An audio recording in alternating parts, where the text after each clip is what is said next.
చూడండి చాలా మంది వృద్ధులు అంటే ఎవరు? తల్లిదండ్రులకు మనం ఖచ్చితంగా మన సహాయం మనం అందించాలి.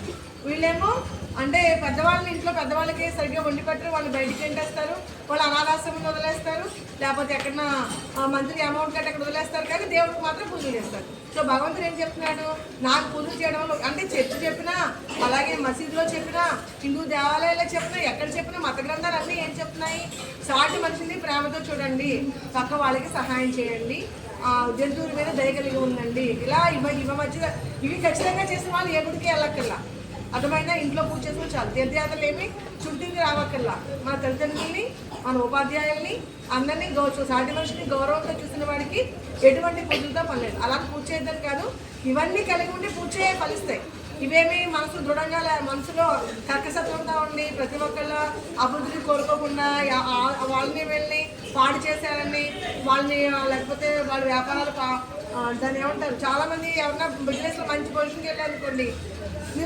నిన్న యూట్యూబ్లో చూశాను నేను, ఒక బట్టల షాప్ ఉందనమాట. అతనికి బట్టలు బాగా ఎప్పటి నుంచో వ్యాపారం చేశారు, 20 ఏళ్ళ నుంచి.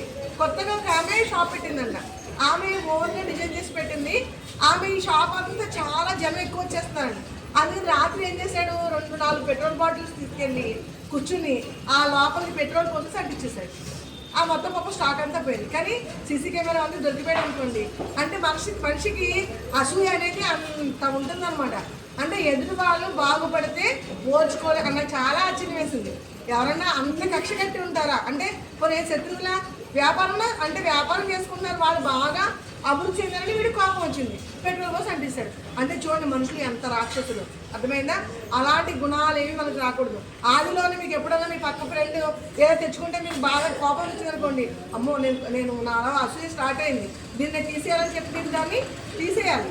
అలా మిమ్మల్ని మీరు ఆ గుణాలు పెరగకుండా చూసుకోవాలి.